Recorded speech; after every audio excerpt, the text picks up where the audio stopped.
मैं नहीं आया, मुझको बुलाया है। किसने बुलाया? बोले ये महात्मा ने बुलाया है। महात्मा ने बोला नहीं, ये तेरा लड़का झूठ बोल रहा है। कन्हैया ने कहा नहीं मां, मैं झूठ नहीं बोलता, मैं सच बोलता हूं। उनको पूछो, उन्होंने ही बोला। क्या बोला? कि हे परमात्मा, हे लक्ष्मी का पति, हे वैकुंठ पति, हे पृथ्वी के मालिक, आप आओ और मेरा भोजन पाओ। माँ, मैं ही लक्ष्मी का पति हूँ, मेरी पत्नी लक्ष्मी है और तू लक्ष्मी की सासू है। यशोदा जी को बोला तू ही सासू है। यशोदा जी ने बोला बैठ जा सासू वाला। हाथ पकड़कर बैठाया। मैं ही पृथ्वी का मालिक हूं मां, मुझे ही उन्होंने बुलाया है। तभी भगवान चतुर्भुज होकर बैठे हैं और गर्गाचार्य जी को खीर खिलाते हैं। गर्गाचार्य जी ने भगवान के हाथ की खीर खाई। गर्गाचार्य जी गोकुल से फिर मथुरा आए। भागवतकार लिखते हैं आगे जाकर भगवान की नटखट लीला की शुरुआत होती है। थोड़ा युवान हुए, थोड़ा बच्चा, 5-6 साल की उम्र है। गोपियों के साथ अलग अलग प्रकार के क्रीड़ा करते हैं। भगवान गोप बालकों को लेकर मक्खन की चोरी करते हैं। तभी एक प्रभावती नाम की एक गोपी थी। गोपी ने मां यशोदा को चुनौती दी। यशोदा जी ने कहा मैं तेरे लाला को पकड़ के ही लाऊंगी। कन्हैया ने एक गोप को बुलाया और गोप को कहा ये प्रभावती कौन है?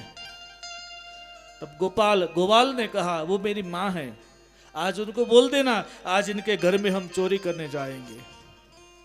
प्रभावती ने कह दिया। प्रभावती अपने घर आई और आकर जो घर में अनाज भरने की जब माटी की कोठी आती थी, वो कोठी के पीछे वो बैठ गई।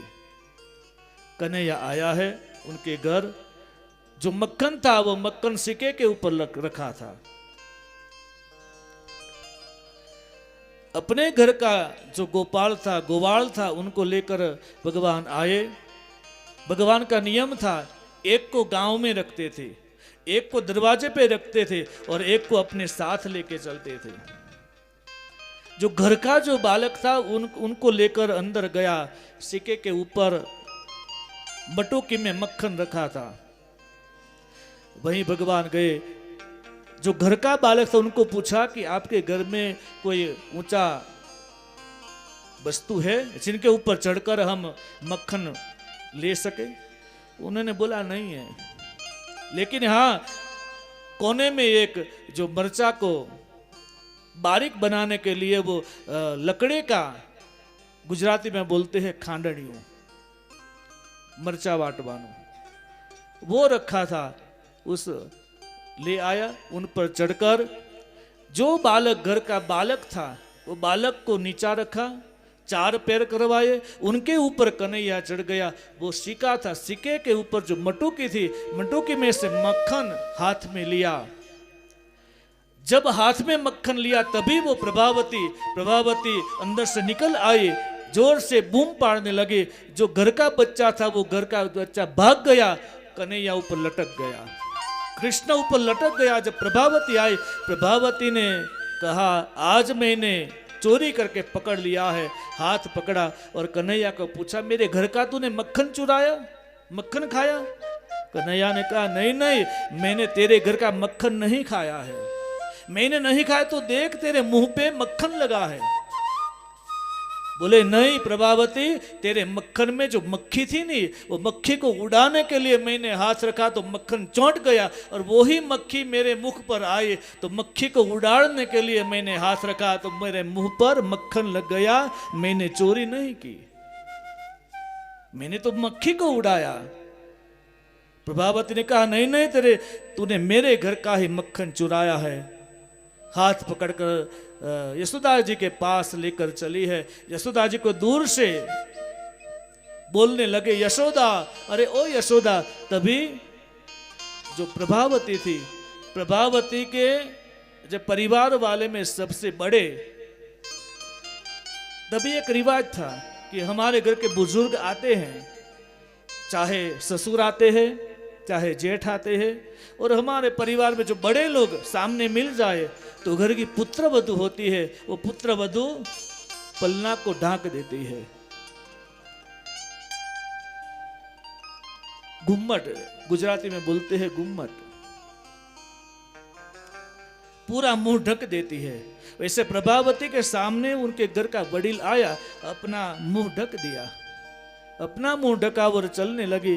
तब कन्हैया ने कहा, प्रभावती तूने मेरे हाथ को जोर से पकड़ा है, मेरा हाथ अब दुख रहा है, मेरा हाथ अभी दुख रहा है। एक काम कर, मेरा दूसरा हाथ पकड़ ले। एक हाथ तो दुख रहा है, अभी दूसरा हाथ पकड़ ले। तभी प्रभावती ने सोचा, ने कन्हैया सच बोल रहा है, इसीलिए प्रभावती ने कन्हैया का हाथ छोड़ा। जब हाथ छोड़ा तभी कन्हैया उनका ही बालक का हाथ पकड़ा दिया, उनका ही बेटा का हाथ पकड़ा दिया। प्रभावती उन बेटे का हाथ पकड़कर गई, नंद भवन के आंगन में गई और यशोदा को बूम पाड़ने लगी, यशोदा ओ यशोदा, देख तेरे लाला को मैं लाई हूं, तेरा लाला मक्खन चोर है, आज मैंने उनको हाथ से पकड़ा है, मेरी आंख से देखा कि तेरा लाला ने मक्खन की चोरी की, मैंने पकड़ लिया। तब यशोदा दौड़ती आई, यशोदा जी ने कहा, प्रभावती तू क्या बोल रही है? बोले देख तेरे लाला को मैं लाई हूं। यशोदा जी ने कहा, प्रभावती देख तो सही, जरा तेरा गुम्मट तो उठा दे, फिर देख कि कौन है।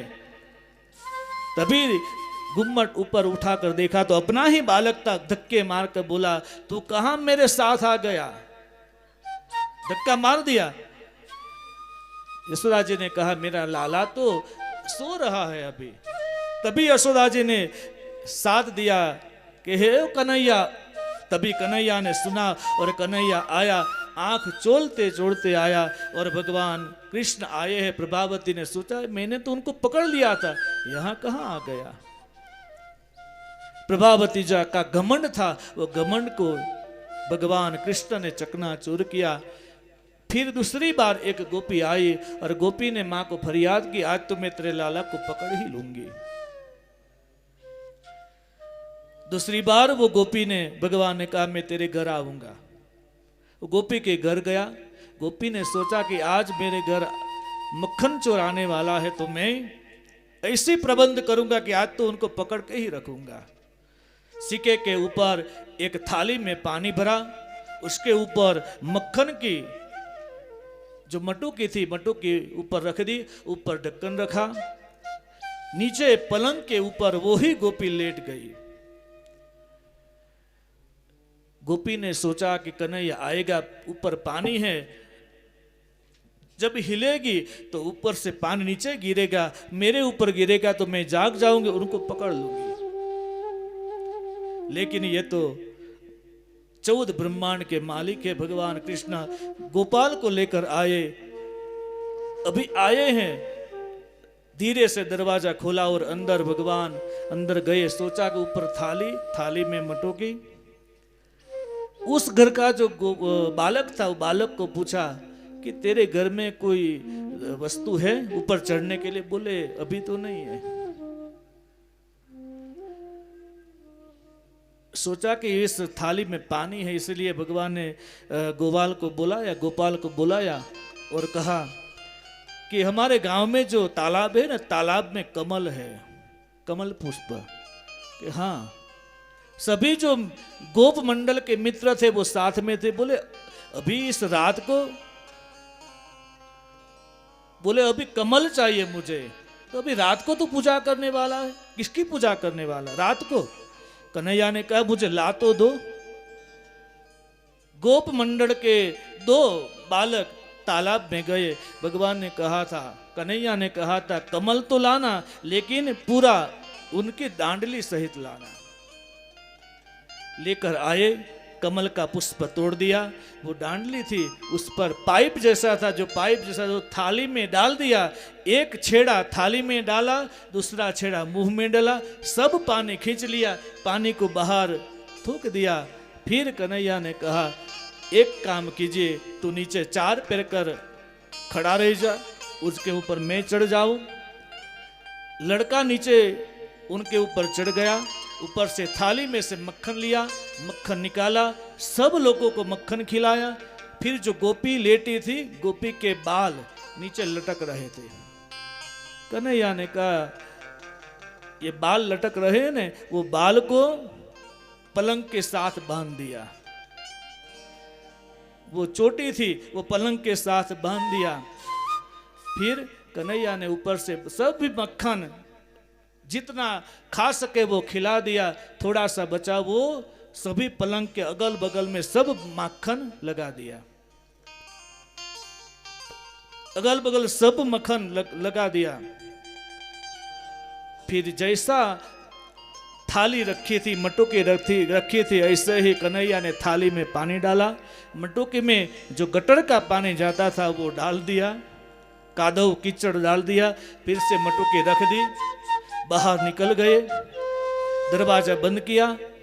और गाय को चारने के लिए जो लकड़ी थी वो लकड़ी कन्हैया ने ली और वो लकड़ी से बारी में से थोड़ा से बारी खोली और बारी में से जो लकड़ी वो मटुकी को हिलाई। मटुकी हिली, मटुकी में से जो पानी गिरा गोपी के मुंह पर गिरा। गोपी के मुंह पर गिरा, गोपी जाग गई। गोपी ने सोचा कि मक्खन चुराने वाला आ गया। जैसे ही वो खड़ी हुई तो वो खड़ी होती है तब उनके साथ ही वो पलंग भी खड़ा हो गया। तब गोपी बोलने लगी मुझे किसने बांधा, मुझे किसने बांधा। तभी जो गोप मंडल के बालक थे उन्होंने बोला तुझे गोपाल काका ने बांधा, तुझे गोपाल काका ने बांधा। वो गोपी सोचने लगी बस आने दो उनको, अभी आने दो, मैं उनको दिखाती हूँ मुझे कैसे बांधा जाए। वैसे तो अगले दिन इसमें इतने में कन्हैया अंदर आया और कन्हैया ने कहा गोपी मैं छोड़ दूं। उन्हें जो सभी बाल थे अगल बगल में मक्खन लगे थे वो भी चोटी में भी लग गया। जो चोटी थी उनको छोड़ दी। तभी गोपी ने कन्हैया को अपने नजदीक बुलाया और बोलने लगी कन्हैया कितना सुंदर है, यशोदा का लाला कितना सुंदर है, मुझे बांध दिया था उन्होंने छोड़ दिया। कन्हैया ने सोचा अब मेरा काम पूरा हुआ। कन्हैया भाग गया।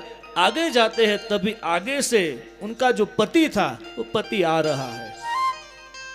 गोपी आंगन में आई, जो गोपाल काका था आने लगा। तभी गोपी ताड़ुकने लगी, बहुत बोलने लगी। तभी जो बालक थे वो बालक कहने लगे गोपी तुझे ये गोपाल काका ने नहीं बांधा, तूने तो यशोदा के गोपाल ने बांधा है। गोपी का जो घमंड था वो घमंड तोड़ डाला। ऐसे बहुत ही नटखट लीला कन्हैया ने की है। दसम स्कंद आता है तो सभी संत सभी महात्मा उसमें पागल हो जाते हैं। ये दसम स्कंद भागवत का हृदय है, जो भगवान का श्री अंग है 12 अंग, उसमें जो हृदय है वो हृदय ये दसम स्कंद है। इसलिए आत्मदेव ने भी दसम स्कंद का पाठ किया और अपने जीवन का निर्माण किया है। जीवन मुक्त हुए आत्मदेव इसी दसम स्कंद के पाठ करके। सुखदेव जी परीक्षित को कहते हैं एक बार कन्हैया ने थोड़ी सी मिट्टी को मुख में डाला। दाऊजी ने माँ को फरियाद की, माँ आई है। माँ ने कहा कन्हैया तूने माटी को खाई है? कन्हैया ने बोला नहीं माँ मैंने माटी नहीं खाई, मैंने तो मक्खन खाया है। कन्हैया ने कहा मैंने माटी नहीं खाई। कन्हैया सच बोल रहा है, खाई है मिट्टी लेकिन वो सच बोल रहा है। कारण गोकुल की मिट्टी मिट्टी नहीं है, क्योंकि इस मिट्टी में कितने महात्मा कितने साधु संत वो मिट्टी से चले हैं। वो मिट्टी मिट्टी नहीं रहती, वो तो संत की रज हो जाती है। और भगवान कहते हैं मुझे संत के चरणी रज अति प्रिय है। इस बद्रीनाथ की धरा में भी ये भूमि नहीं है, वो जो मिट्टी है वो मिट्टी नहीं है, यहाँ तो भगवान के चरण की रज है। इसलिए ज्यादातर खुले पैर चले तो बहुत अच्छा होगा। खुले पैर चलना चाहिए। भगवान ने मिट्टी नहीं खाई, भगवान ने तो संतों के चरण रज को खाई है। तब यशोदा जी पूछने लगी लाला तूने माटी खाई? बोले नहीं मैंने माटी नहीं खाई। मुख खुलाया मुख में देखा तो ब्रह्मांड का दर्शन कराया। फिर कन्हैया ने सोचा मेरी माँ मुझे परमात्मा मानने लगेगी तो मुझे प्रेम नहीं करेगी, मेरी पूजा करेगी, और मैं तो आया हूँ माँ का प्रेम लेने के लिए आया हूँ, पूजा नहीं। फिर से माया का आवरण डाल दिया और माँ पुत्रवत प्रेम करने लगी। सुखदेव जी परीक्षित राजा को गोपी की फरियाद हुई और वो जो कथा है उनको दान लीला कही है। अपने ही घर में भगवान कृष्ण ने मक्खन की चोरी की, यशोदा जी के पास आए। यशोदा जी ने सब गोपियों आकर फरियाद करती है, तब यशोदा जी कन्हैया को बुलाती है और कहती है बेटा तुझे क्या कमी है, अपने घर में इतना मक्खन है, इतना दही है, तो क्यों जाता है चोरी करने के लिए। माँ ने सोचा कि मेरे घर में मैं स्वयं जब मक्खन बनाऊंगी तभी मेरा कन्हैया खा पाएगा। मेरे घर में जो दास दासियां हैं वो ही मक्खन बनाते हैं, इसीलिए वो नहीं पाते, मैं अपने हाथ से मैं करूं तभी वो खाएगा। एक दिन माँ यशोदा जो बलौना आता है मिट्टी का, उसमें दही डाल दिया और माँ गोद में कन्हैया को लेकर वो दही का मंथन करती है। और हमारे गुजरात में गाया जाता है गम्मर, हे घमर घमर मारू वालोणું गाजे श्याम अभी ने मारी मटुकी पड़े। हाँ श्याम अभी ने मारी मटुकी पड़े।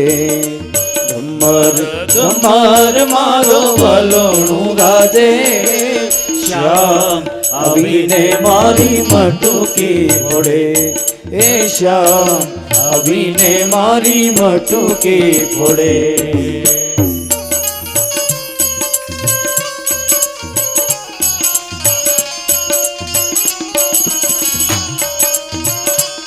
हरि बोल।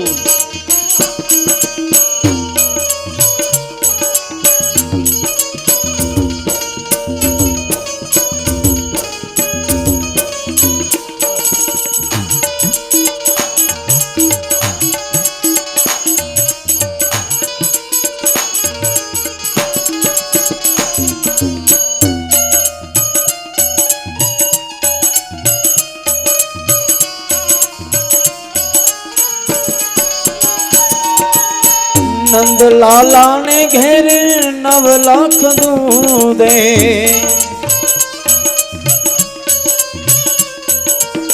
माता यशोदा महिड़ा बलोणे।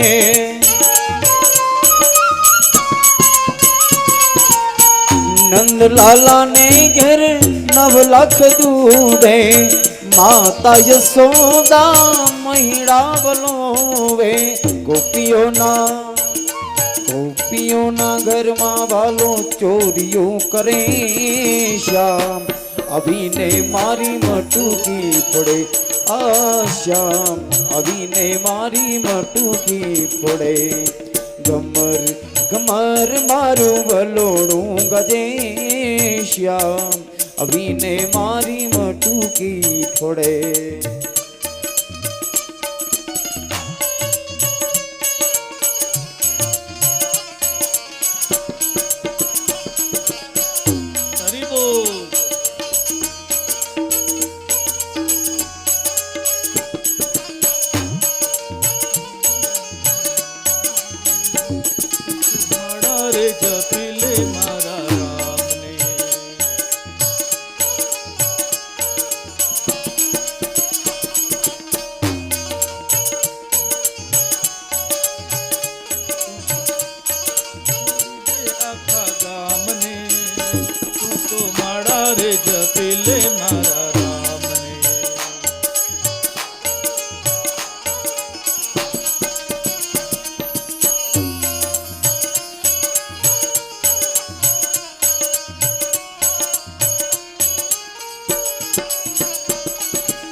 चार पांच गोवाल टोले वड़ी ने।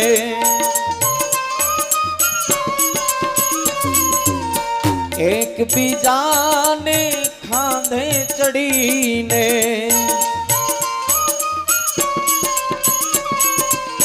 ચાર પાંચ ગોવાળો ટોળે વળીને એક બીજાને ખાંદે ચડીને મટુકીમાં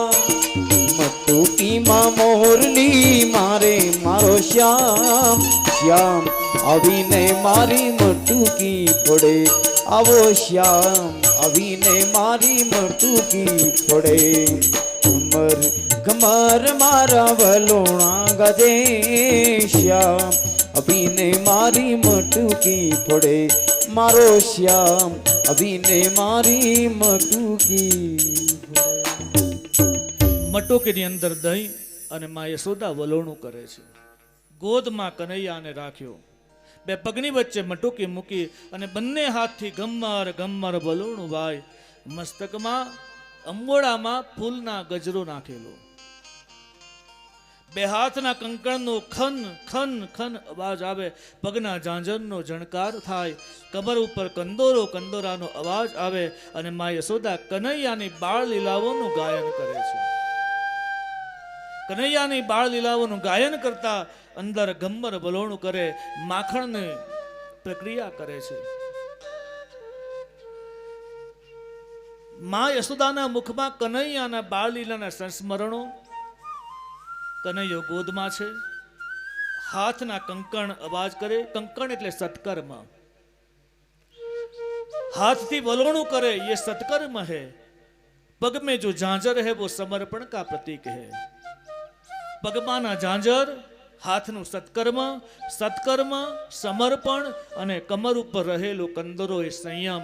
જેના જીવનમાં સમર્પણ હોય, જેના જીવનમાં સત્કર્મ હોય અને જેના જીવનમાં સંયમ હોય અને મુખમાં ભગવાનનું નામ હોય, તો જેમ યશોદાના મસ્તક ઉપર રહેલા અંબોડામાંથી ફૂલ ભગવાન ગોદમાં રહ્યા છે એના ઉપર પડે, એમ આપણા જીવનમાં પણ પરમાત્મા આપણા ઉપર પુષ્પની વૃષ્ટિ કરે છે. સંયમ હોય, સદાચાર હોય,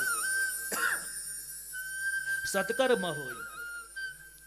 બાળલીના સંસ્મરણ કરતા માં યશોદાજી ગમ્મર બલોણું ગાય છે. અને ત્યાં જ યશોદાજીને યાદ આવ્યું, ચૂલા ઉપર દૂધ મૂક્યું છે, તપેલીમાં દૂધ ગરમ કરવાનું મૂકેલું કનૈયાને માટે.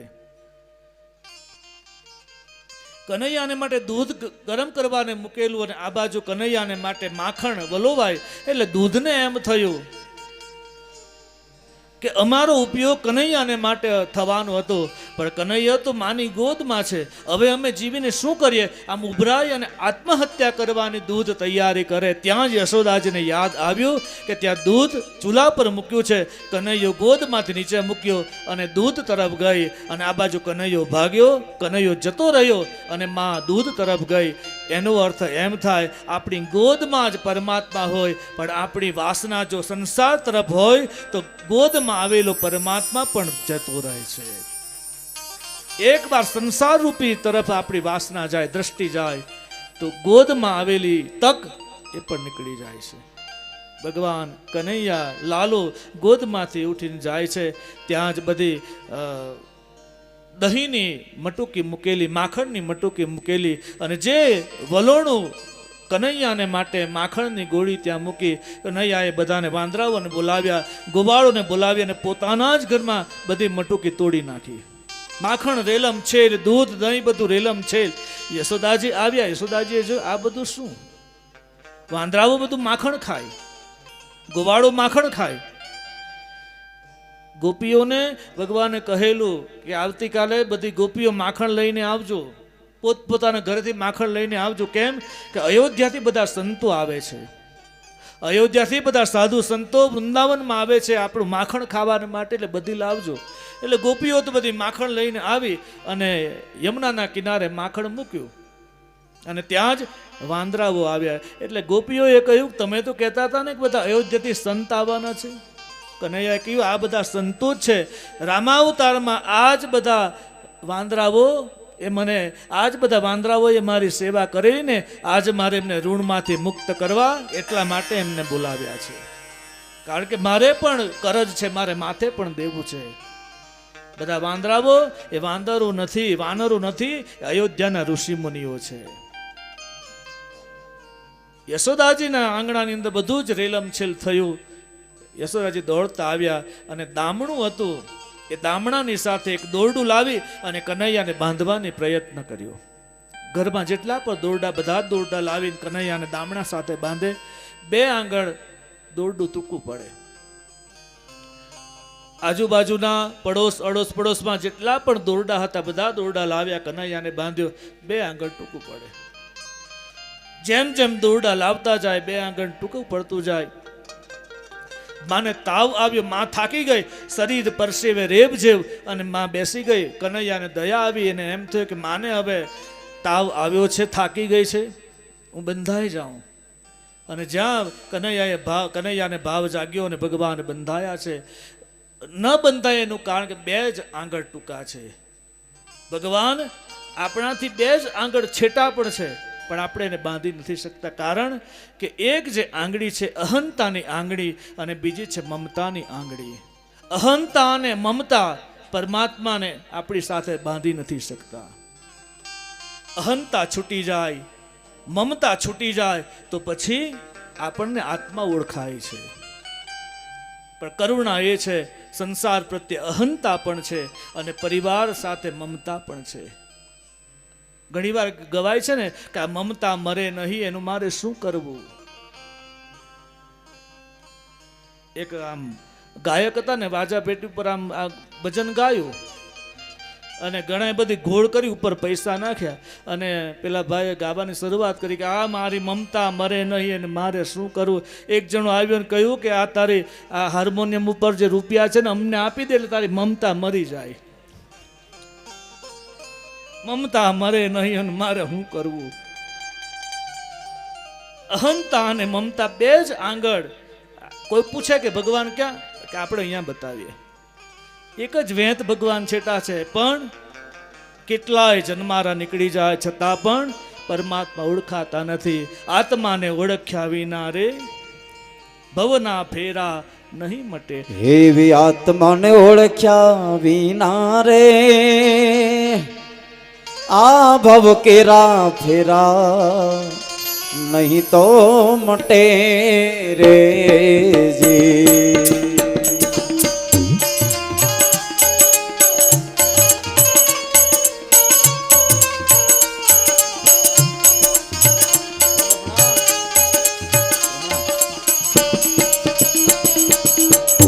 તારા ભ્રમણાને ભાંગ્યા વિના રે એ જ 184 નહીં તો મટે રે ઓજી. એ જ આત્માને ઓળખ્યા વિના તારી આત્માને ઓળખ્યા વિના રે આ ભવ કેરા ફેરા નહીં તો મટે રે જી.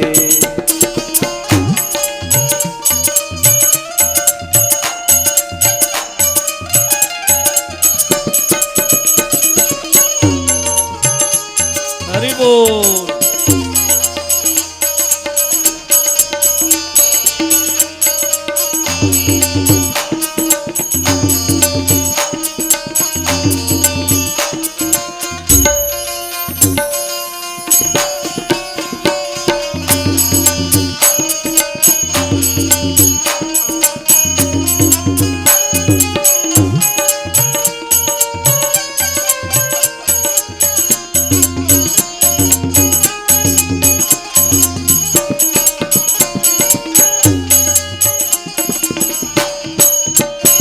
રૂડી કોયલ ને ઓલો કાગ રે બંને રંગે રૂપે એક છે રે જી.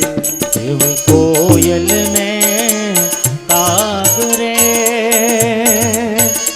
એ જ રંગે રૂપે એક છે હોજી.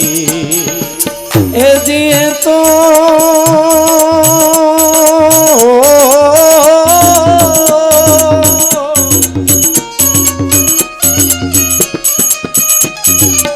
હે જીએ તો વાણી રે થકી ઓળખા ખાય રે એ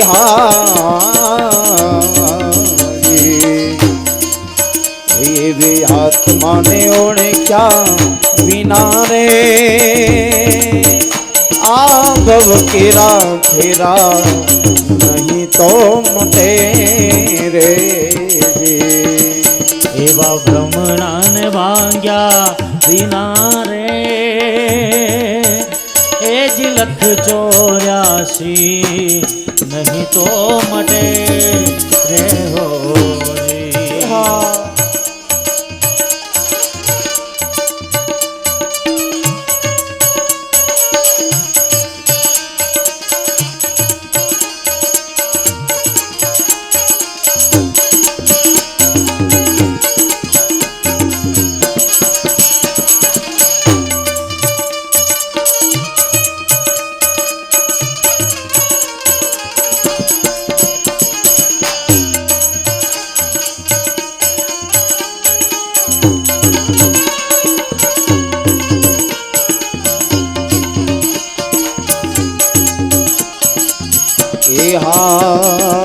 હંસલો ને બગલો રે બંને રંગે રૂપે એક જ વર્ણા રે એ તો એનો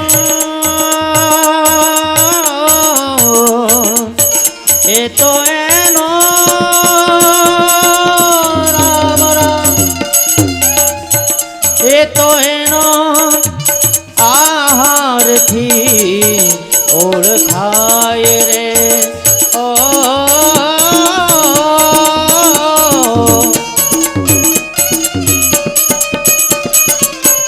એ તો એનો આહારથી ઓળખાય રે એ જીભણા ફેરા નહીં તો મટે રે ઓજી એ હંસા ચૂન મોતીડા ને બગલા મોછિયા ખા એ હંસા ચૂએ મોતીડા ને બગલા મોતી મચીલા એવી મચ્છિયા રે ખાય એ જેવા આહાર થકી ઓળખાય રે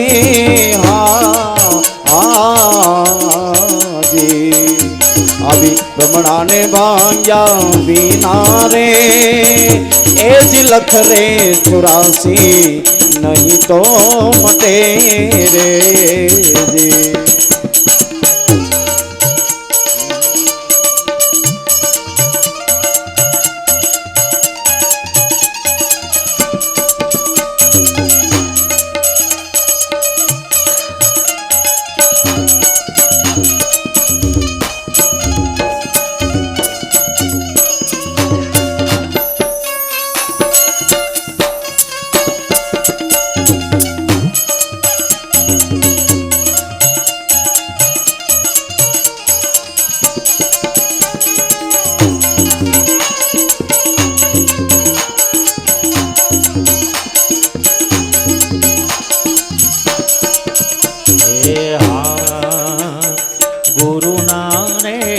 प्रतापे रे ए जी भाई मेरा बोलिया ओ जी गुरुजी ना प्रतापे रे ए जी मीरा बाई अब बोलिया रे ए दे जो यमने संत चरण માં પાસ રે દેજો દેજો દેજો મને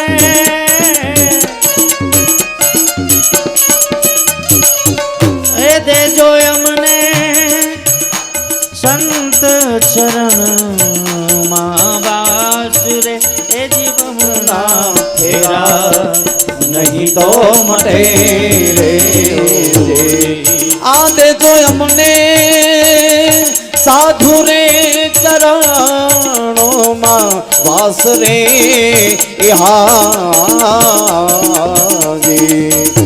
એવી આત્માને ઓળખ્યા વિના રે આ ભવ કેરા ફેરા નહીં તો મટે, નહીં તો મટે, નહીં તો મટે રે.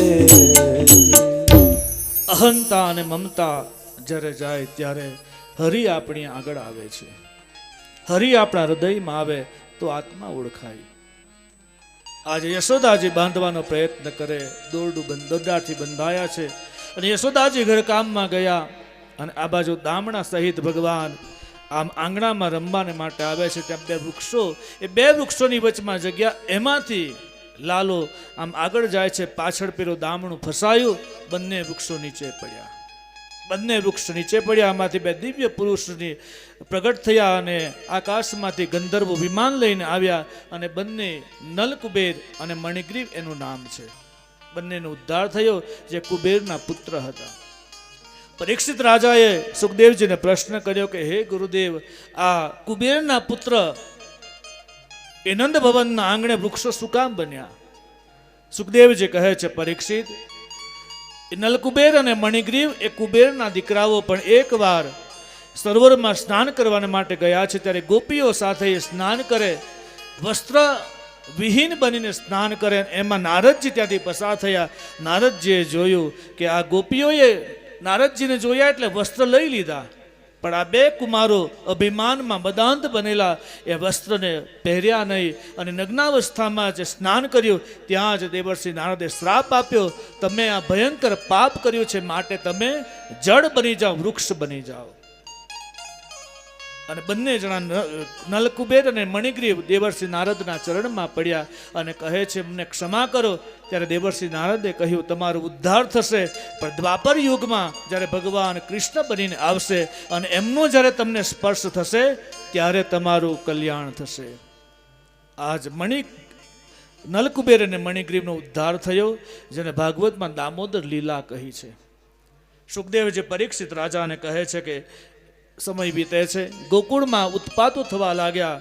એટલે નંદ બાબાએ વિચાર કર્યો કે હવે આપણે આ ગોકુળ છોડી દઈએ, કારણ કે ગોકુળમાં જો રહીશું તો કંસના અનેક અસુરો આવશે અને આપણને પ્રતાડિત કરશે, દુઃખી કરશે. એના કરતા આપણે વૃંદાવન જતા રહીએ. નંદ બાબાએ જાહેરાત કરી કે આપણે આવતીકાલ સવારે ગોકુળ છોડી અને વૃંદાવન જવાનું છે. નંદ બાબા યશોદા સહિત ગોકુળ છોડ્યું, વૃંદાવનમાં આવ્યા. વૃંદાવનમાં નિવાસ કરે. થોડાક દિવસ થયા ત્યાં વૃંદાવનમાં હવે કનૈયા થોડો મોટો થયો છે. કનૈયાએ નંદ બાબાને કહ્યું, બાબા હવે હું ગાયો ચારવા જાઉં? નંદ બાબાએ કહ્યું, હજુ તું બાલક છે. બોલે, નહીં, મારે ગાયો ચારવી છે.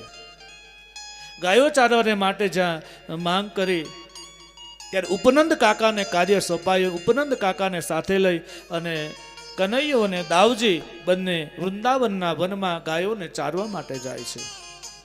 ત્યાં ઉપનંદ કાકાએ એક વાંસ જોયો અને વાંસમાંથી એક નાનો એવો ટુકડો કર્યો. ઉપનંદ કાકાએ બાંસુરી બનાવી અને કનૈયાને આપી છે. પહેલવેલી વાંસળી ઉપનંદ કાકાએ આપી અને કનૈયાએ જ્યાં સૂર રેલાવ્યો, જ્યાં સંગીતનો સૂર નીકળ્યો, બધી ગાયો દોડતી આવી અને કનૈયાની આજુબાજુ ફરી અને આમ ગાયો પણ નાચવા લાગી છે. એવો સુંદર સૂર વાંસળી માથે નીકળ્યો છે. એકવાર આ સંગીતના સાધનો તબલા, હાર્મોનિયમ, બેન્જો, કરતાલ, જેટલા પણ સંગીતના વાદ્યો, એ સંગીતના વાદ્યો એક કમરામાં હતા, એક રૂમમાં, અને બધા અંદરો અંદર વાતો કરે. હાર્મોનિયમે પોતાની મહત્તા બતાવી કે મારામાંથી સંગીતના સૂર સાથે સાત સૂર નીકળે. તબલાએ કહ્યું કે મારા તાલથી ભજનો થાય. વાંસળી આમ ને આમ પડેલી હતી. બધા એમ કહ્યું કે અમારાથી જ બધું હાલે છે, અમે કરીએ તો જ બધું સંગીત નીકળે છે. પણ બધા નક્કી કર્યું કે આપણામાંથી પણ સંગીત નીકળે, પણ આ વાંસળી છે એ વાંસળી તો બિલકુલ નાની, તો એને ભગવાને કેમ લઈ લીધી? આપણને કોઈને ન લીધા અને વાંસળીને લઈ લીધી. અને એને કેટલું સદભાગ્ય કે એને ભગવાને પોતાને અધરામૃતનું દાન કર્યું. ભગવાને એને અધરામૃત આપ્યું. ત્યારે વાંસળીને સંગીતના વાદ્યોએ ફરિયાદ કરી, અમે તારા કરતા મહાન છતાં પણ તને ભગવાને લઈ લીધી, અમને કેમ નહીં? ત્યારે વાંસળીએ કહ્યું, મને એટલા માટે પરમાત્માએ અધરામૃતનું દાન કર્યું, કારણ કે હું આરપાર પોલી છું. જે વ્યક્તિ આરપાર હોય, પારદર્શક હોય, એને પરમાત્મા સ્વીકાર કરે છે. संत भगवान के चरणों में धन्यवाद प्रणाम. ओम नमो नारायण. आज सुबह में हम गए थे भगवान के दर्शन करने के लिए, तभी पूज्य महाराज से भी वहाँ थे. आज मुझे लग रहा है आज एकादशी के दिन स्वयं भगवान बद्री विशाल यहाँ हमारी कथा में पधारे हैं. हर सुबह वहाँ चौखट पे पूज्य महाराज से वहाँ विराजते हैं. हम लोग जाते हैं दर्शन करने के लिए तो वहीं पे महाराज से विराजते हैं और सबको आशीर्वाद देते हैं. आज मुझे भी अवसर मिला बद्री विशाल भगवान के साथ साथ आपका भी दर्शन का मुझे सौभाग्य प्राप्त हुआ और आपने मुझे तुलसी की माला मुझे पहनाई. आज मेरा जीवन गदगद हो गया, कृतकृत्य हो गया कि आज स्वयं भगवान बद्री विशाल ने मुझको हार पहराया. वही महाराज श्री आज हमारी कथा में उपस्थित हुए हैं. तो पूज्य महाराज श्री के चरणों में मेरा कोटिशः प्रणाम. जय बद्री विशाल, जय बद्री विशाल, जय बद्री विशाल.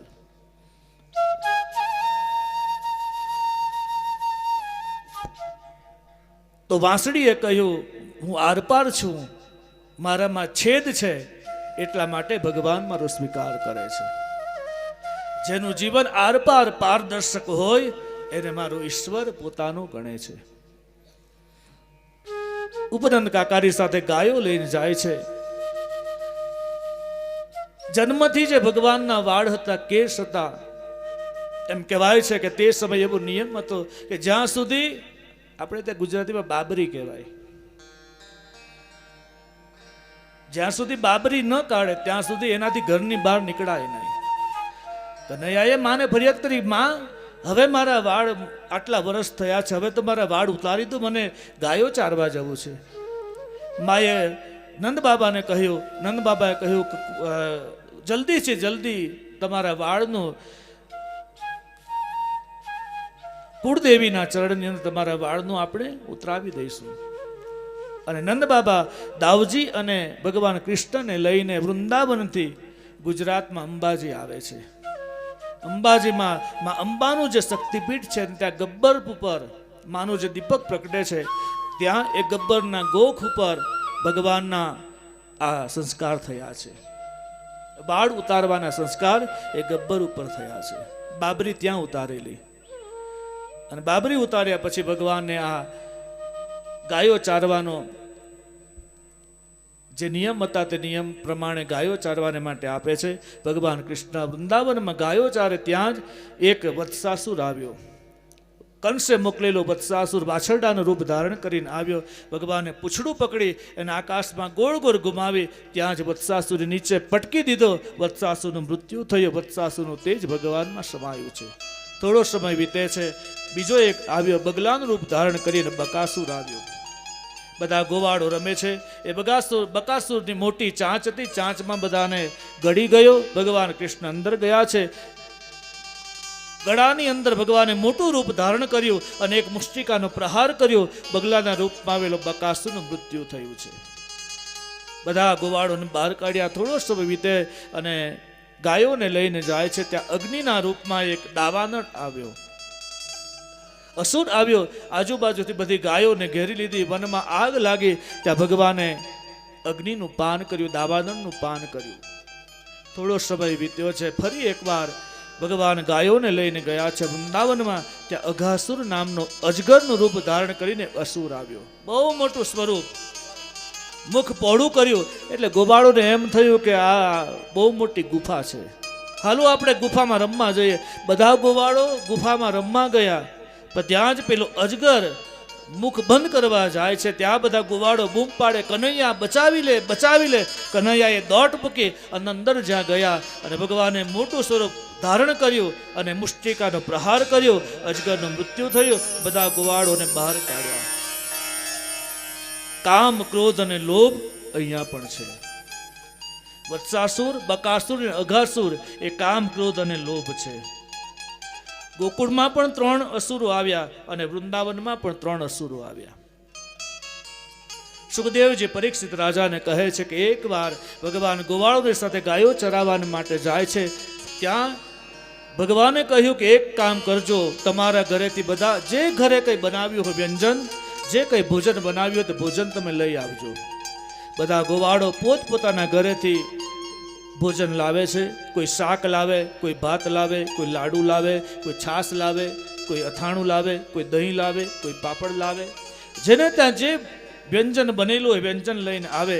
કનૈયો વચમાં છે, આજુબાજુ ગોવાળો, બધા પોતાના ઘરથી લાવેલું ભોજન કનૈયાને આપે છે. બિલકુલ નાના હાથ, અને હાથની અંદર આપે એટલે હાથ ભરાઈ જાય. પૂરી આપે, રોટલી આપે તો 2 આંગળીની વચ્ચે પૂરી મૂકી દે, રોટલી મૂકી દે, રોટલા મૂકી દે અને પછી હાથથી ખાય છે. નટખટ લીલાઓ. અને એમાં આજુબાજુ બધા ગોવાળો હતા, પણ ભગવાનનો સખો, અંતરંગ સખો, એનું નામ છે મધુમંગલ. એ મધુમંગલ ન દેખાયો. ભગવાનને શંકા પડી કે મધુમંગલ આજ કેમ નથી. ત્યાં દૂર મધુમંગલ એકલો બેઠેલો, અને એના ઘરે એની માનું નામ છે પૂર્ણા માસી. માને કહ્યું કે માં, આજ કનૈયાએ બધાના ઘરેથી ભોજન મંગાવ્યું છે, મારે પણ લઈ જવું છે. એની માં કહે છે બેટા, આપણા ઘરમાં તો આજ કેટલા દિવસથી આપણે ભૂખ્યા છે, આપણા ઘરમાં ખાવાનું નથી. હું શું આપું તને? આપણી પાસે દેવા માટે કાંઈ નથી. બાળકના આંખમાં પણ આંસુ અને માના આંખમાં પણ આંસુ છે. પણ ત્યાં જ નાની એવી ઝૂંપડી અને એની ચૂલાની બાજુમાં એક માટીનું દોણું, અને એમાં 1 મહિના પહેલાની ખાટી છાશ હતી. છાશ મૂકેલી.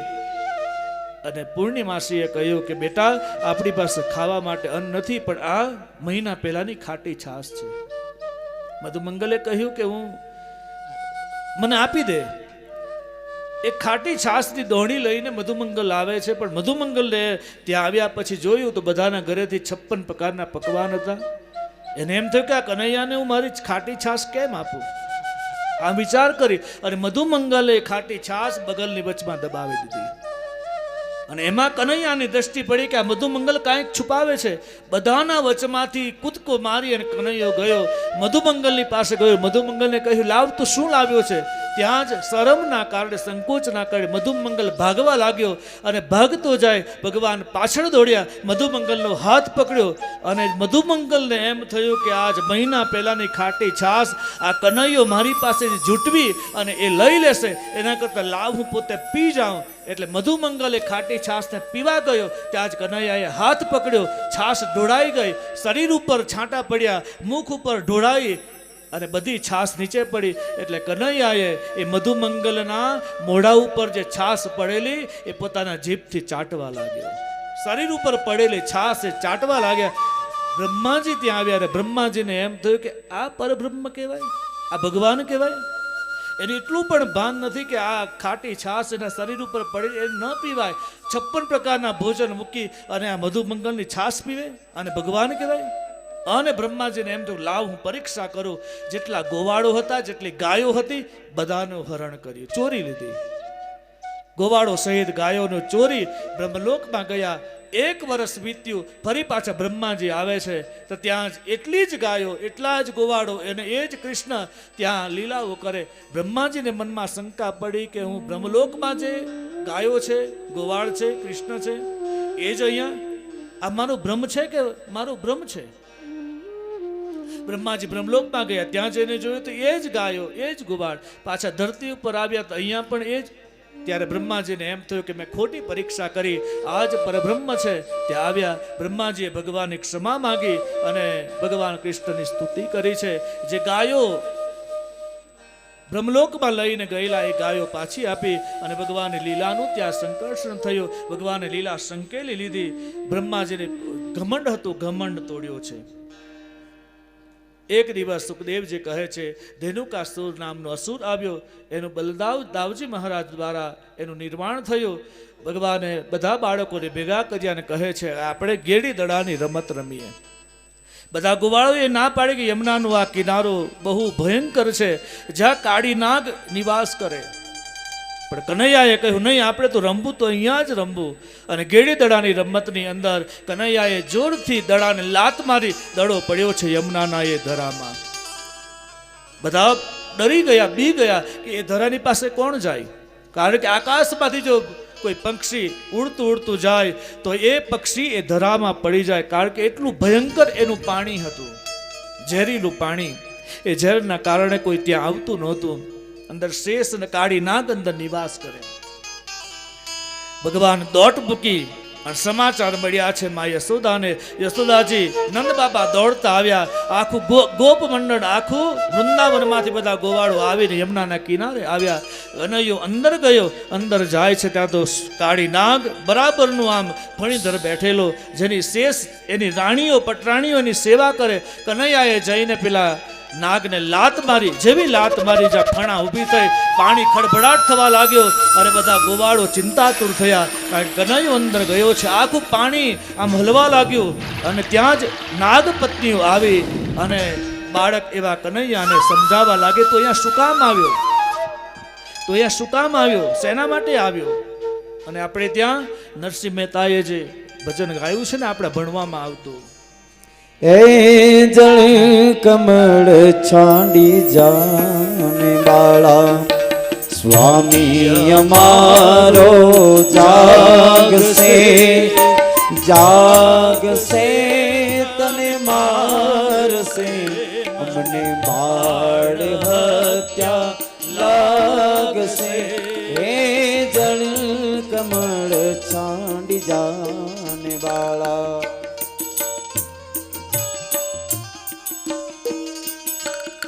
એ કહરે બાળક તું માર્ગ ભૂલો, તારા વેરીએ વળાવ્યો, નિશ્ચય તારો કાળ જ ખૂટ્યો, અહીંયા તે સીધ આવ્યો.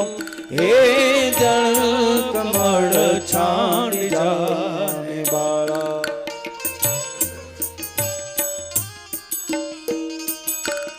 એ નથી નાગણ હું માર્ગ ભૂલ્યો, મારા વેરીએ વળાવ્યો, મથુરા નગરીમાં જુગટુ રમતા, નાગનું શીશ ઉહાર્યો.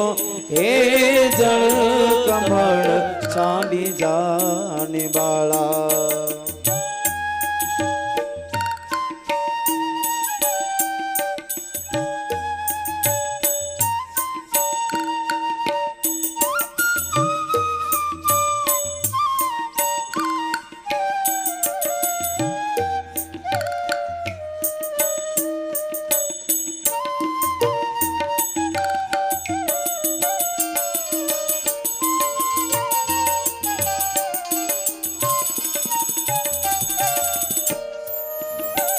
એ મારી માતાએ બેવું જન્મ્યા, તેમાં હું નટવર નાનડો, જગાણ તારા નાગને, મારું નામ કૃષ્ણ કનાનુડો. એ જળ કમળ છાંડી જાને બાળા, એ જળ કમળ છાંડી જાને બાળા.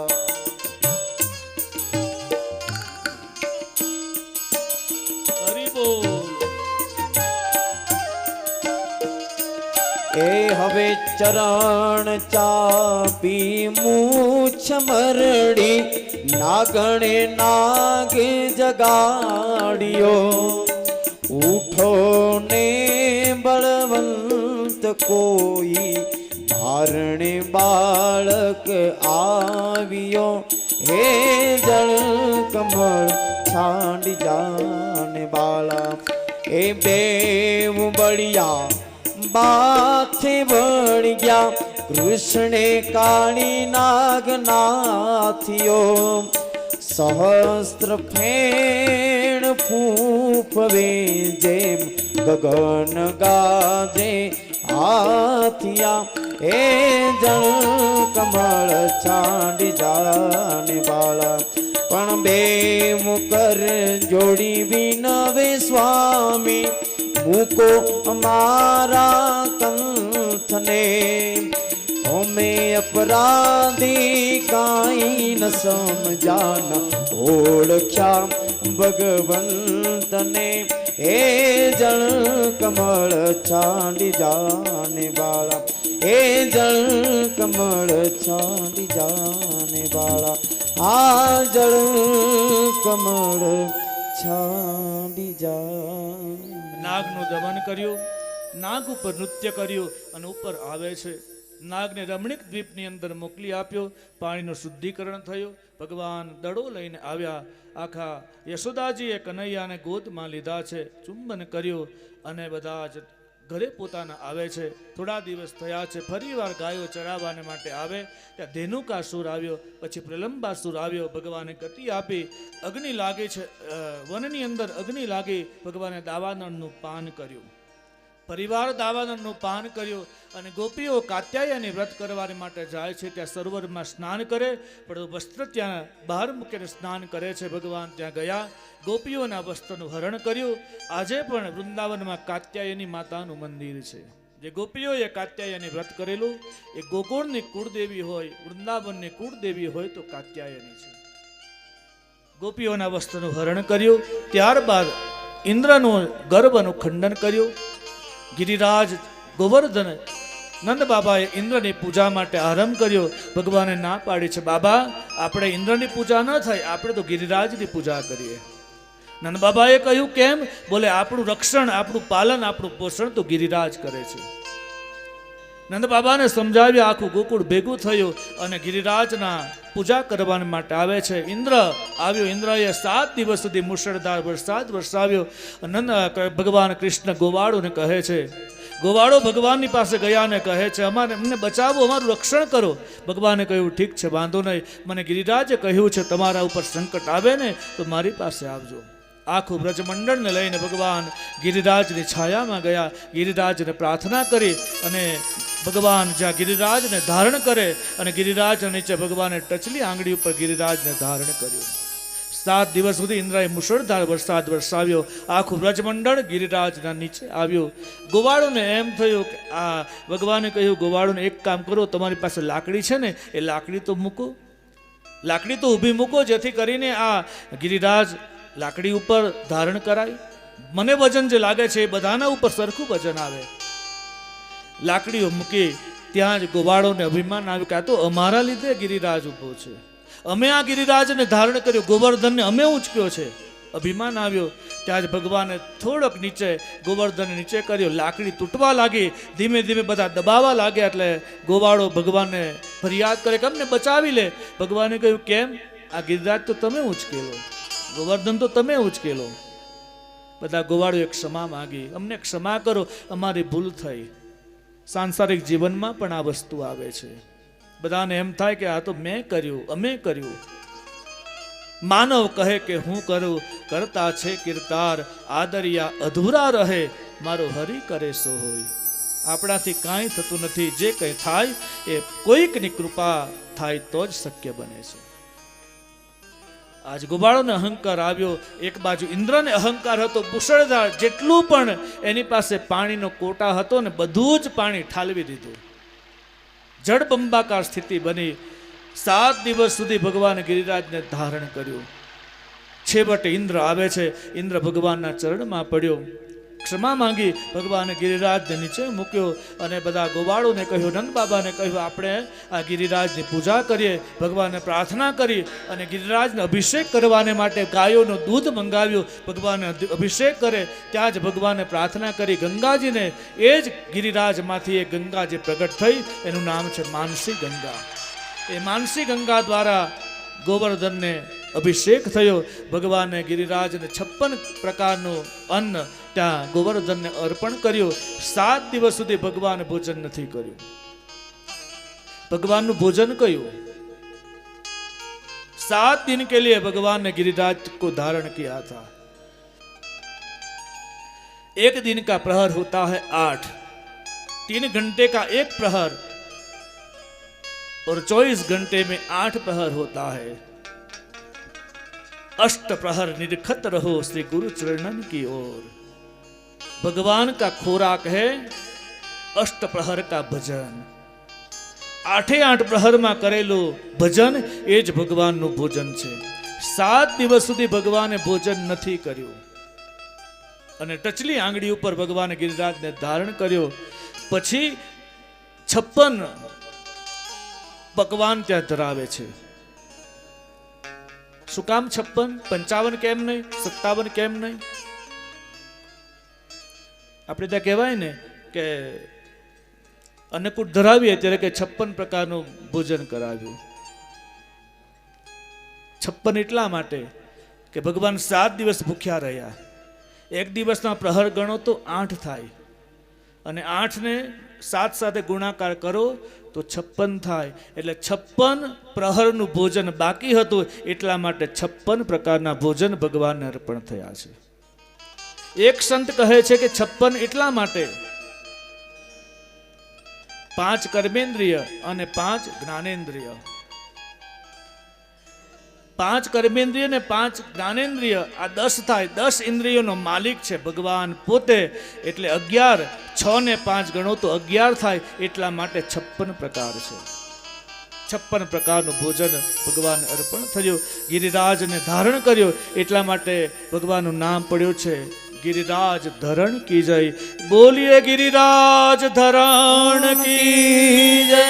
गोवर्धन नाथ की जय। वृंदावन बिहारी लाल की जय।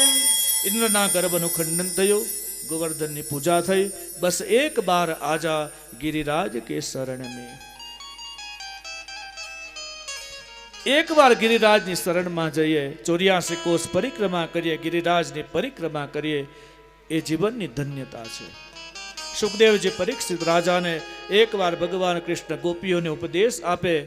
ગોપીઓ વિનય કરે છે ભગવાને, ત્યારે ભગવાન એને ઉપદેશ આપે અને ગોપીઓથી ભગવાન થોડા છૂટા પડ્યા એટલે ગોપીઓને વિરહ થયો। વિરહની વ્યાકુળતા થઈ અને ત્યારે ગોપીઓ ભગવાનને માટે ગીત ગાય। એ ભાગવતમાં ગોપી ગીત કહેવાયું છે। જયતિ તે અધિકમ જન્મના વ્રજ। આ ગોપી ગીત ભગવાનને માટે ગાયું છે। ગોપીઓ પ્રશ્ન કરે અને ભગવાન જવાબ આપે છે। ભગવાન ગોપીઓને વશ થયા। આસો સુદ પૂનમ આવી છે અને ભગવાન કૃષ્ણ યમુનાના કિનારે ગોપીઓને કહ્યું કે આજ આવો આપણે એક દિવ્ય રાસ લીલા કરીએ, રાસ રમીએ। બધી ગોપીઓ ભેગી થઈ ભગવાન યમુનાના કિનારે ગયા। ભગવાનની પાસે 3 બાંસરી, એક ગાયોને માટે, એક ગોપીઓને માટે, રાધાજીને માટે અને એક છે ભગવાન શિવને માટે।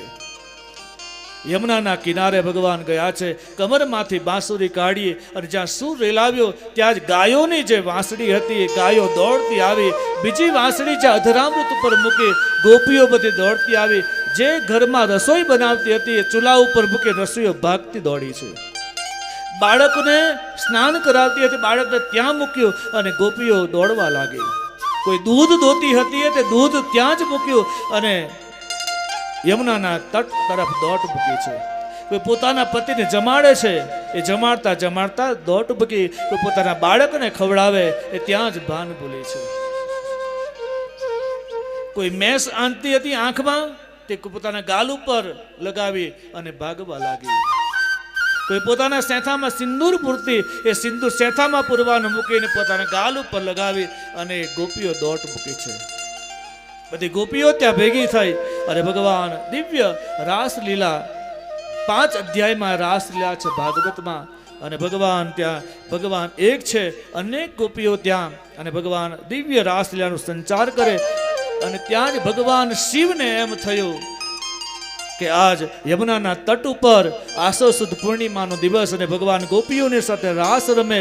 ભગવાન મહાદેવને એમ થયું મારે પણ જવું છે। પાર્વતીજી તૈયાર થયા। પાર્વતીએ કહે મારે જવું છે। ભગવાને પૂછ્યું ક્યાં જાવ છો? બોલે વૃંદાવનમાં। કેમ? કે આજ ભગવાન કૃષ્ણ ગોપીઓની સાથે રાસ રમે છે। પાર્વતી તો ગોપી બનીને તૈયાર થયા। ભગવાને કહ્યું તમે જાઓ તો મારે પણ આવવું છે। પાર્વતીએ કહ્યું કેમ તમે જ્યારે દર્શન કરવા જવાના હતા, બાળ કનૈયાના દર્શન કરવા તમે જવાના હતા ત્યારે તમે એકલા ગયા. હું જ્યારે તૈયાર થઈ ત્યારે તમે મને ના પાડી કે તારાથી ત્યાં ન અવાય, તમે એકલા ગયા. એ તો ચોરી છુપીથી રમકડા વેચનારી બનીને હું પણ જઈ આવી હતી. તમને ખબર ન પડે એમ રમકડા વેચનારી બની અને હું પણ જઈને તમારા કનૈયાના દર્શન કરેલા. ત્યારે તમે મને ના પાડી અને આજે હવે તમે મારી સાથે તૈયાર થાવ, હું ન લઈ જાઉં. ભગવાને કહ્યું મારી ભૂલ થઈ ગઈ, પણ તમે ત્યાં ચોરી છુપીથી તો આવેલા ને? કે હા, તો હું પણ ચોરી છુપીથી આવું તો? પાર્વતીએ કહ્યું ત્યાં ચોરી છુપી ન ચાલે, પકડાઈ જવાય. કેમ કે ત્યાં તો એકમાત્ર પુરુષ એક કનૈયો છે અને બધી જ ગોપીઓ છે. તો ભગવાને કહ્યું તો પછી મને પણ ગોપી બનાવને. પાર્વતીએ કહ્યું તમારે ગોપી બનવું છે? કે હા. તો શું કરવું પડે? બોલે સાડી પહેરવી પડે. બોલે મને સાડી પહેરતા તો ન આવડે. ભગવાન મહાદેવ કહે એક કામ કરો, તમે મને સાડી પહેરાવો ને. માં પાર્વતીએ ભગવાન શિવને સાડી પહેરાવી. સાડી તો પહેરાવી, પણ જે ગળામાં નાગ હતો એ શેષનાગ તો આમ બહાર કાઢે, માથું બહાર કાઢે. પાર્વતીએ કહ્યું આને કહો કે અંદર છુપાઈ જાય, છોડી મૂકો. મહાદેવે કહ્યું કે એને તો મારાથી ન છોડાય, એ તો મારો મિત્ર છે, મારી સાથે રહે, એને મારાથી ન છોડાય. તો પછી સાથે લઈ લો, પણ એક કામ કરજો, એને કહેજો કે અંદર છુપાઈ રહે. જો બહાર માથું કાઢવા ગયો તો બધી ગોપીઓ ભાગી જશે અને રાસમાં ભંગ થશે. ભગવાને કહ્યું ઠીક છે. સર્પને અંદર મૂકી દીધો, વિંછીઓને પણ અંદર ઢાંકી દીધી. હવે જે ગંગાજી હતા તે ગંગાજીને પાર્વતીજીએ કહ્યું કે આ ગંગાજીને કહો કે અહીંયા રહી જાય. ગંગાજીએ ફરિયાદ કરી તમે જાઓ છો તો હું કેમ નહીં? તમે પણ પત્ની છો, હું પણ પત્ની છું. તમે જાઓ છો તો હું કેમ નહીં આવું? મારે પણ આવવું છે. પાર્વતીએ કહ્યું તમારે ત્યાં આવું, પણ તમે આમ બહાર નીકળી આવો તો પકડાઈ જાય. શું કરવું પડે? બોલે જટામાં છુપાઈ જાઓ. ત્યાં ગયા પછી અમે જ્યારે રાસ રમીએ ત્યારે ગંગાજી તમને પણ એમ થાય કે મારે રાસ રમવા જવું છે ને, એમ નીકળી ન આવતા. જો તમે ત્યાંથી જટામાંથી નીકળી આવ્યા તો પછી રસમાં ભંગ પડશે. ગંગાજીએ કહ્યું, વચન આપ્યું કે નહીં નહીં, હું ન નીકળું, ઉપરથી બેઠા બેઠા જોયા કરીશ. આમ જટા બાંધી છે, જટાની અંદર ગંગાને સમાવી દીધી. ભગવાને આમ ગોપીનું રૂપ ધારણ કર્યું અને વૃંદાવનમાં આજ આવે છે. ભગવાન ગોપીઓની સાથે રાસ રમે, ત્યાં અંદર ગોપીની વચમાં ભગવાન શિવ અને માં પાર્વતી અંદર રાસ રમવા લાગ્યા. થોડોક સમય થયો અને ભગવાનનું ધ્યાન રાધાજી બાજુમાં છે. ભગવાન શિવ આમ રાસ રમે, ગોળ ફરતે રાસ રમે, પણ જે બહેનો જે ઠેકડા મારે, રાસ કે ગરબા રમે ત્યારે બહેનો જે આમ એક્શન કરે ભાઈઓથી થાય કરી. આમ તાળી પાડવા જાય તો તાળી પાડવા જાય, ઠેકડી ભૂલાઈ જાય, ઠેકડી મારવા જાય તાળી ભૂલાઈ જાય. ભાઈઓથી આ ન થાય. ગોપીઓ બધી બરાબર તાલબદ્ધ, લયબદ્ધ, રાગબદ્ધ. ત્યાં ભગવાન શંકરના પગ વાંકા ચૂકા થાય. એટલે ભગવાન કૃષ્ણએ જોયું કે આ રાધાજીને કહ્યું કે રાધાજી આજ કંઈક નવી ગોપી આવી છે, જોતો ખરી એના પગ જોતો ખરી. બધી ગોપીઓના પગ જુઓ, આ ગોપીના પગ કંઈક જુદા છે. પાર્વતીજીએ કહેલું કે તમારા પગને બરાબર ઢાંકીને રાખજો, બરાબર રાખજો ઢાંકીને, જો પકડાઈ ન જાય ધ્યાન રાખજો. મારી જવાબદારીથી હું તમને લાવી છું અહીંયા. જો તમે પકડાઈ જશો ને તો બીજી વાર મારે પણ અહીંયા આવવાનું ભારે પડશે. એટલે તમે સાવધાની રાખજો, તમે પકડાઈ ન જાવ એનું ધ્યાન રાખજો. પણ ભગવાન કૃષ્ણને શંકા પડી કે આ કંઈક ગોપી નવી લાગે છે. રાધાજીએ કહ્યું કે હા મને પણ એમ લાગે છે કે આ ગોપી નવી છે. ભગવાને વિચાર કર્યો કે ગોપી નવી આવી છે ને એ અહીંયાની નથી, એ તો કૈલાસવાળી છે. અને કમરમાંથી બાંસુરી કાઢી અને જ્યાં અધરામૃત ઉપર મૂકીને જ્યાં સૂર રેલાવ્યો ત્યાં જ ભગવાન શિવને સમાધિ લાગવા લાગી. સાડીનો છેડો નીચે પડ્યો અને કવિએ ऐसी बजाई बंसी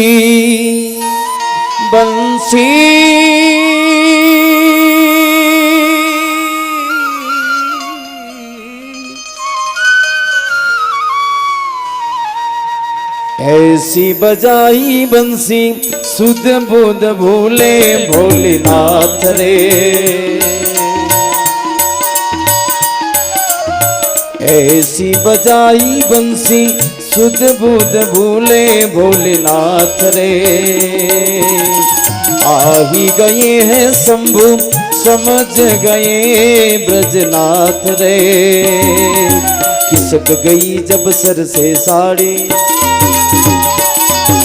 खिसक गई जब सर से साड़ी, मुस्कुराई बनवारी गोकुल में आ गए, ओ गोकुल में आ गए।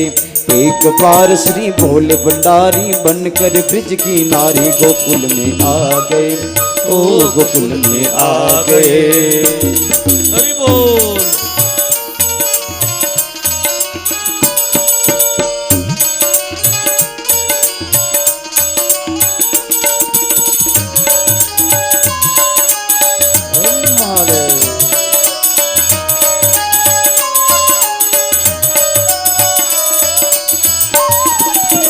ओ मोरे भोले स्वामी तभी से वृंदावन हुआ धाम रे हो।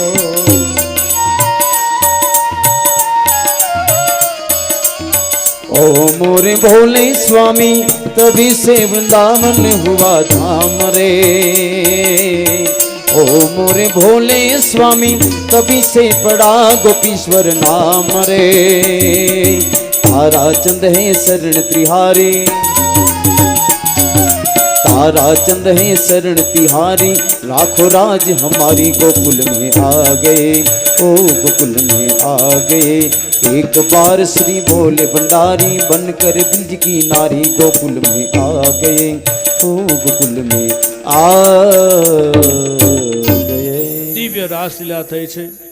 રાસ પૂર્ણ થયા, ભગવાન શિવ અને પાર્વતી કૈલાસ તરફ ગયા। ગોપીઓ પોતપોતાના ઘરે આવે છે। ગોપીઓની ભગવાન સંતાયા છે। ગોપીઓ વિરહમાં વ્યાકુળ બની અને ગોપીઓએ ગીત ગાયું, તેને ગોપી ગીત કહેવાયું। ભગવાને સુદર્શનનો ઉદ્ધાર કર્યો, ત્યારબાદ શંખચૂડનો ઉદ્ધાર કર્યો। ગોપીઓ ભગવાન કૃષ્ણને ગોતવાને માટે જાય છે અને ત્યારે ગોપીઓ ફરીવાર જે ગીત ગાય છે ને યુગલ ગીત કહેવાયું।